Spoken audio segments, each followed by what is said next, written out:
everyone, and welcome to the Art of Leading, Captivating Leadership Narratives, all part of the stuff that growth is made of. I'm excited to introduce you today to Alyssa Spaw, the founder of Strength in Mind Fitness. Alyssa recently facilitated a workshop with my CEO peer advisory group called How to Be a Happy, Healthy Human, and focuses on health and wellness for high performers. Hello, Alyssa, and welcome. Hi, thank you so much, Margaret, for having me. I'm excited to have this conversation. I loved meeting your group in New York, so I just love to get the chance to dive a bit deeper with you. Yeah, well, I'm so glad you're here too. And I'm excited for our listeners to have the opportunity to hear from you. I think Mhm. the topics we discussed are really important. So let's just jump right in. Would love to start with how do you actually get involved in this topic? And what does your research tell us of why this is important? Why should people care? Yeah, definitely. I think a lot of this was my own personal journey, navigating generalized anxiety, dealing with body image throughout the course of the years, and really learning how to make the connection between what I was experiencing in my mind and my body, going from psychology, moving into more fitness and physical fitness, moving into additionally nutritional sciences, really pulling a lot of these different pieces together. And I just recognized how many really simple, actionable things there are out there that can get us living a little closer to the way nature intended, because modern society is making this more difficult. We have screens, we have exposure, we have constant chaos, we have things flooding at us every second of every day. And I just essentially for myself, I realized how simple it could be, and I wanted to simplify it down into a program that could really not only just speak to some of the high level executives, but also just the general population to get this information out when they weren't really getting it before. Yeah. And what I like, and again, the listeners will hear, is that it is, it's somewhat intuitive, but it really kind of Mhm, nets out what are the things that are important. During the mhm, workshop, you mentioned six major areas of how we mhm. live in today's world that's really causing Yeah. majority of chronic diseases and premature deaths. Could you share what those are with the group? I mean, some are probably obvious. People are like, aha, but it's good to get that list. Absolutely. Yeah. And these are in very strategic order as well. I really try to highlight things because all of these different pillars begin to build on each other. Pillar one being stress regulation, and then managing your stress, regulating your stress, sleep comes next. After that, when we're getting good sleep, we're managing our stress, we're probably better hydrated, which is pillar three. You're probably reaching for better nutritional choices because you're not looking for that quick fix. And then you're moving into things like exercise, movement. That's a really big piece of the entire program. Is just the body was made to move, not only from just a regulation standpoint, but a healing standpoint in many ways. And then the final sixth pillar is anti-fragile, which is like that extra little cherry on top. That's some of the techniques that can help us build a mind and a body that are more resilient, more adaptable, thinking like sauna, cold plunge, different types of heat and cold therapy. So if we take those six pillars, because I think this was a key thing, we spent a lot of time during the workshop Mhm. talking about each of these things. What would you say are the one to three key messages, if we could take each pillar, starting with Mhm. stress, that people should think about? I think that would Yeah. be really helpful. One to three with each one, or one to three in total? It'd be great to go through each of them, whether the top one of each or the top two, whatever you think is most important that you want people to walk away with, in terms of ahas, in terms of these six pillars. Because again, some of Yeah, these aren't, it's like, oh yeah, stress. Well, yeah, that makes sense. But, of course. is there something here that I didn't think about that, and actually, that I should be thinking about, type of thing. Sure. Absolutely. When it comes to stress, we'll start there. I think people don't realize how, or I guess how simple this can really be, because I think really the main takeaway from the stress section is something as small as a powerful pause can be exceptionally regulating. It's just the power of breath and recognizing that sometimes management feels like after the fact, but regulation, I think, is also something that can really happen in the moment. And I challenge people who hear the presentation to set a timer on their phone to go off somewhere between one to three times a day, where you just close your eyes, because if you were in danger, you would never close your eyes. Just reminding your body, your brain, your physiology that, hey, you're safe. taking 2 to 3 nice deep breaths in and out through the nose. And then if you choose the verbal reminder, I tell people you can also add that component, hey, I am safe. Just really reassuring the brain and the body. And that's 30 seconds or less, right? Maybe up to a 90-second commitment. Because just even in that, I usually make this connection between what's going on in the body and especially related to a lot of the chronic diseases when we're living in this state of just chronic, excuse me, stress. And that can be something that can be really powerful, the powerful pause. You When know, it, oh, sorry. In yeah. addition to that, one of the things that was a real aha for me on this topic Mhm. for our workshop is I loved, and I actually wrote it down, unless the stress is something that's going to kill you, you Mhm. got to put it in perspective, Mhm. everything's going to be okay, and that's kind of Absolutely. when you think about that, because sometimes it feels like, oh my gosh, but at the end of the day, Mhm. is this life or death? It's probably not. And that was nature's rule, right? It was either a life or death situation. It was usually acute, it was quick, and your body probably had to be in motion. You were fleeing or you were fighting. But now, this chronic stress, it lives up here. So I think that it sounds like a really dramatic statement to say, well, is this going to kill me? But it is. It has to be that little shift in your mind because we worry so much more up here about maybe things that are never even happening or are going to happen rather than the things that are immediately in front of us. So I love that. The other thing, it's so funny. I was listening to a podcast the other night when I couldn't sleep, and I know we'll probably talk about sleep. Yes. But it was a podcast. It wasn't a screen, and so Mhm. and it was something about. It kind of reminded me of this. Someone was saying that their father kept telling them growing up, "Your crisis is not my emergency," and that's kind of the a Mm. similar concept of, is this going to kill you? Or, it's like, all right, is this really a crisis I need to take on? Or, Mhm. how do you put Mhm. it in perspective? So I thought that was kind of interesting.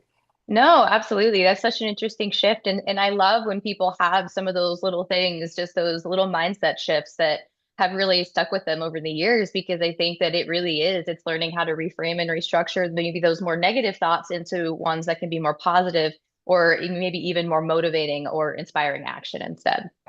Great. So let's go to the next pillar then. Yes.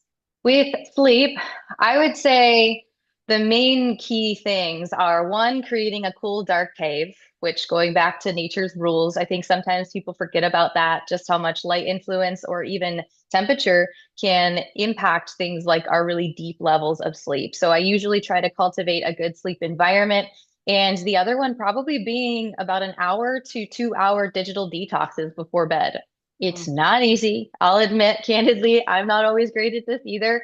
But I really think taking a chance to get away from the screens, not only to protect some of those chemical pathways like melatonin production, which is power for your sleep, but additionally also some of those emotional reactivity, some of those things that can create that emotional reactivity from the apps that we're on, the things that we're watching, and the things that we're taking in, especially if we're doing that last, 1 hour of workflow or something, it can really be exceptionally activating. So I think sometimes that digital detox, switching to low level light in your visual field, those things are the most impactful. Yeah, I think that's great. And again, I remember asking you, do Yes. podcasts, reading, all those things Mhm. count toward that, count Yeah. toward in a good way. Hmm. Right, right, Yeah. right, right. Yeah, I good. encourage listening to music if you want, listening to podcasts. It's an excellent time to learn. You're about to go into this deep sleep where you can form those long-term memories.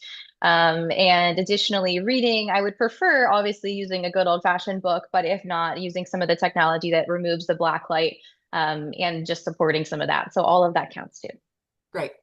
All right, next, exercise, I guess. Is that exercise? What's Hydration would the be little next. hydration? Okay. So hydration, I think that the key things there would probably be number one, monitor caffeine intake, not only just for overall hydration levels, but also for cortisol and stress responses throughout the day. I try to get everybody to start with a glass of water before they have a cup of coffee, preferably the first 30 to 60 minutes in the morning. And from there, maybe stopping some time around noon to also support your sleep cycles. Beyond that, monitoring things like sugar intake. I always tell people eat your food, don't drink your food.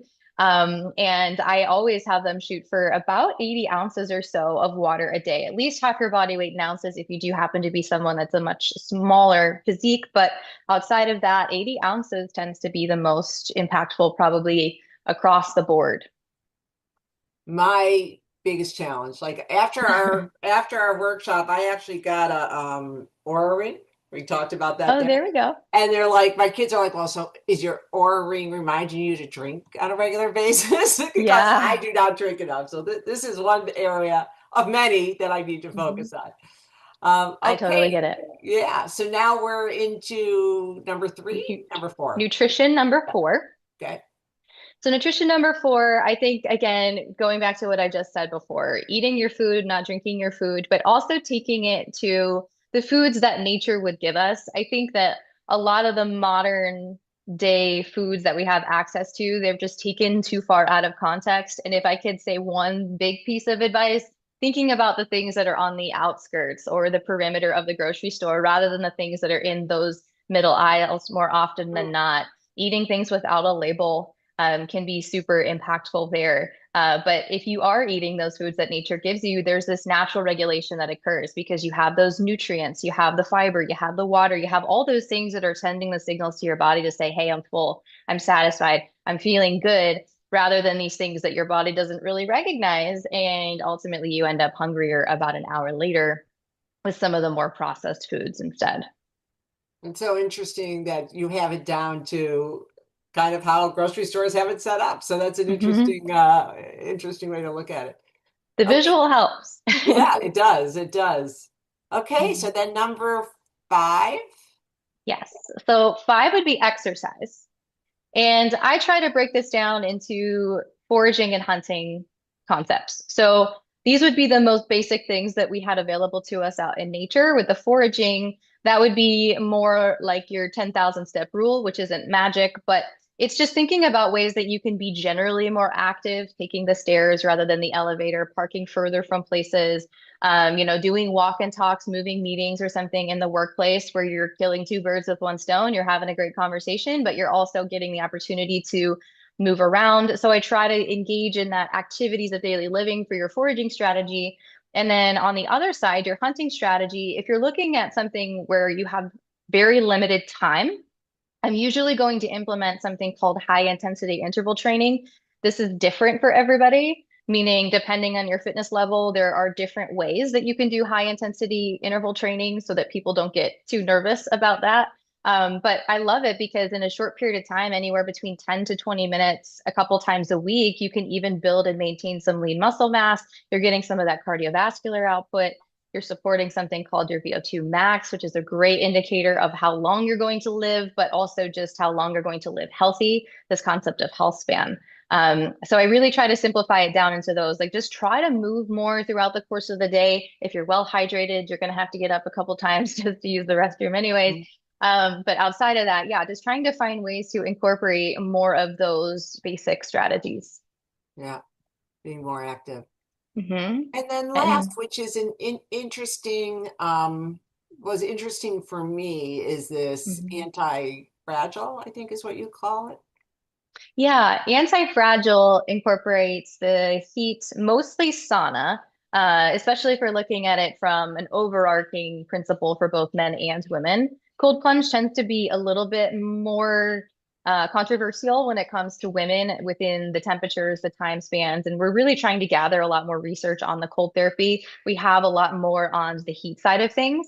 But I usually tell people if you have access to a sauna, even if you don't have the opportunity to work out, trying to get in that sauna somewhere around 20 minutes, three or so times a week can be super impactful for your cardiovascular health, really removing a lot of those or activating, I guess, some of those anti-inflammatory pathways, which help with a lot of chronic diseases. Most of them start with inflammation, even supporting the brain and cognitive health, lowering the risk of things like Alzheimer's and dementia. And then, of course, on the cold side, we had to deal with both. But I usually try to lean into more gender specific recommendations with that one, at least based on what we know, somewhere around 12 minutes or so of cold exposure can be really helpful. And that could be broken down into smaller pieces throughout the week, too. Interesting. The Yeah. other topic, and I know I just asked you to highlight a few things underneath here, but one of the Hmm. things that I really noted was aha for me under this Hmm. topic, and hopefully I got this right, is Hmm. your comment about find your tribe and live your Mm, why. yes. Um, Yeah. can you just talk a little bit about that as well? I mean, again, for me, that was just like, okay, I that really resonates with me. Absolutely. And I think the way this is kind of the bonus number seven, I suppose, and it's also built into all of the different pillars that we discussed. First, really starting with the stress section, because the two most common causes of stress in America are finances, money, and people, right? Because even if we're good at managing our stress, we have a lot of other people in our lives that sometimes we become responsible for who may not be good at managing theirs. And maintaining, at least out of Harvard, there was one of the longest running studies. The best indicator of both health and longevity is technically healthy relationships. So when I talk about this, it's first from a stress standpoint, really protecting those boundaries and finding those rooms of enhancing people or the people that push you forward or the people that build you up. And even if you do have some people in your life that may not be able to give that to you, protecting that boundary so that you can be in more of those engaging and enhancing rooms.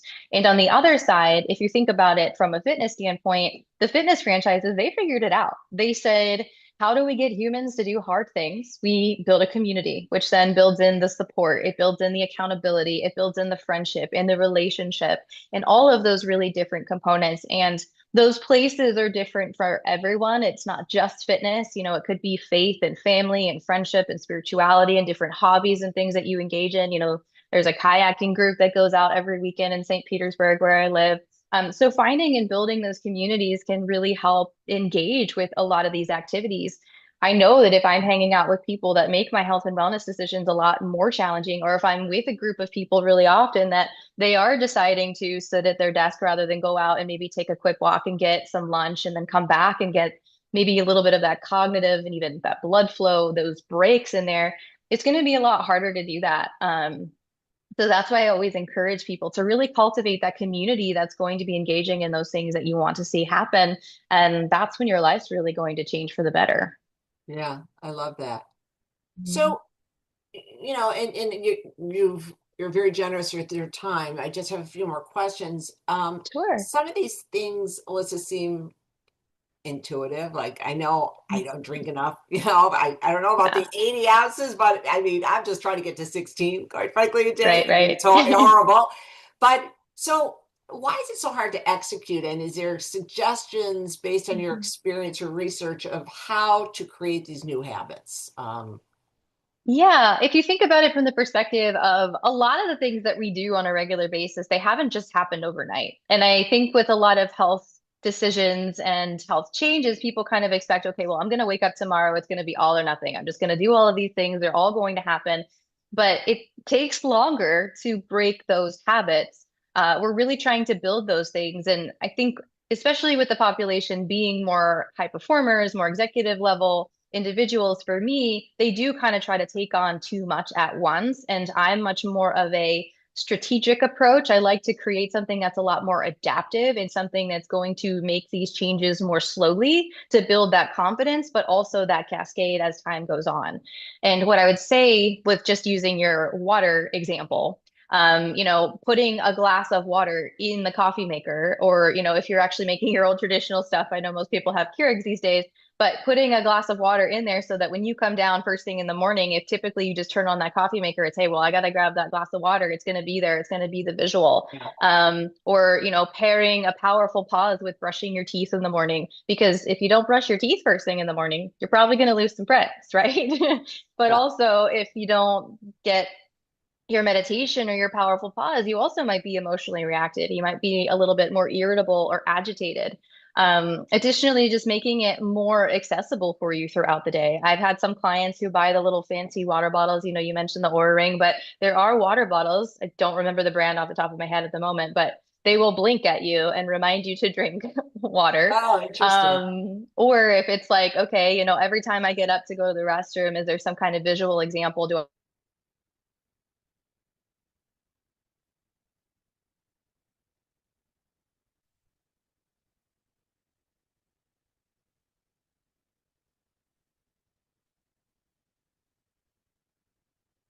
Alyssa, are you still there? You froze for some reason.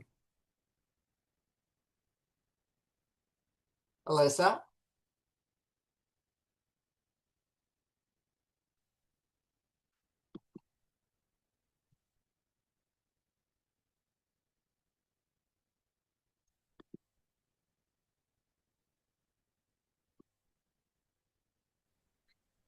Hi, you froze. You okay? Sorry. I Oh, did. that's okay. Actually, fun fact, I guess it was Sunday morning. There was a really terrible lightning storm here, and a lightning bolt struck literally right behind my house Oh and man. fried my modem, my internet, and all of those things. So it's been a little bit spotty since I got the new modem, but I'm hoping we're going to be up and running better Oh soon. gosh, how scary is that though? Yeah, that Yeah. must have been a big crack.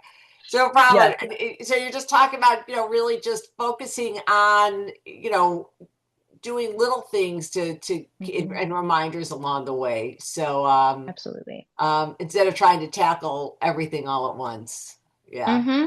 yeah, Absolutely. Just yeah, choose one small thing you're going to work on every week. And I have to talk my clients off the ledge all the time yeah, yeah, because they're like, well, what about this? But what about this? How about this? And I'm like, well, let's just start with one thing. yeah, And next right, week, okay, if that goes well, maybe we'll have two things. right. It's Okay. about creating that muscle, creating that habit. Right. So good. Last two questions. If you could give the listeners one advice to CEOs and leaders who may be listening to our discussion, what might it be? And maybe we just summed it up. What you just Mhm. said is, do a little, start somewhere and start implementing Mhm. it. But what would your suggestion be? Yeah, I think what I'd really like to highlight is just really trying to build more adaptive regulating systems throughout the course of the day. Because I think that, again, a lot of times it can be really easy to go from 0 to 60. From the second you wake up in the morning to, 10 minutes later, you're already off to the races. And if you can really build in some of these small little breaks or understanding those different boundaries, like building in powerful pauses, I think that that regulation is key to then also allowing these other things to start taking place. If you have those small pieces of regulation through the day, like those powerful pauses, for example, maybe you start sleeping better. And because you're sleeping better, again, you're reaching for better beverages. You're not going for too much coffee. You're also then probably going to be eating the foods that are more nourishing than the foods that are probably going to give you that brain fog or the crash in the middle of the day. You have that energy to get your workout in, even if it's small. But yeah, Yeah, I think it really is. It is those small little regulating pieces, really sitting with yourself and saying, like, when I feel the most regulated, when I feel like I'm the most present, when I'm the most productive and focused and attentive and creative and all of these things as far as my career, what are those little things that I'm typically doing that help me get there, and really try to build those in. that makes total sense. Thank you for that. So, is Of there course. anything on this topic that we didn't cover that you want to make sure we add before we close? I think we have a pretty good little overview. And of course, if people are ever curious, I definitely have resources to help people dive into these, whether they're books or podcasts, other pieces of information. So if this really sparks some interest, I just encourage people to connect, and I'm happy to share even more. But I love this. This was great Yeah. going back and Well, forth. good. And also, Alyssa, one thing I'd love for you just to even talk a little bit about this is, again, we met you through the Vistage Yeah. workshop, but what else besides doing these wonderful workshops, what else do you do? And if someone wanted to reach out to you, what's the best way Mhm. to do that?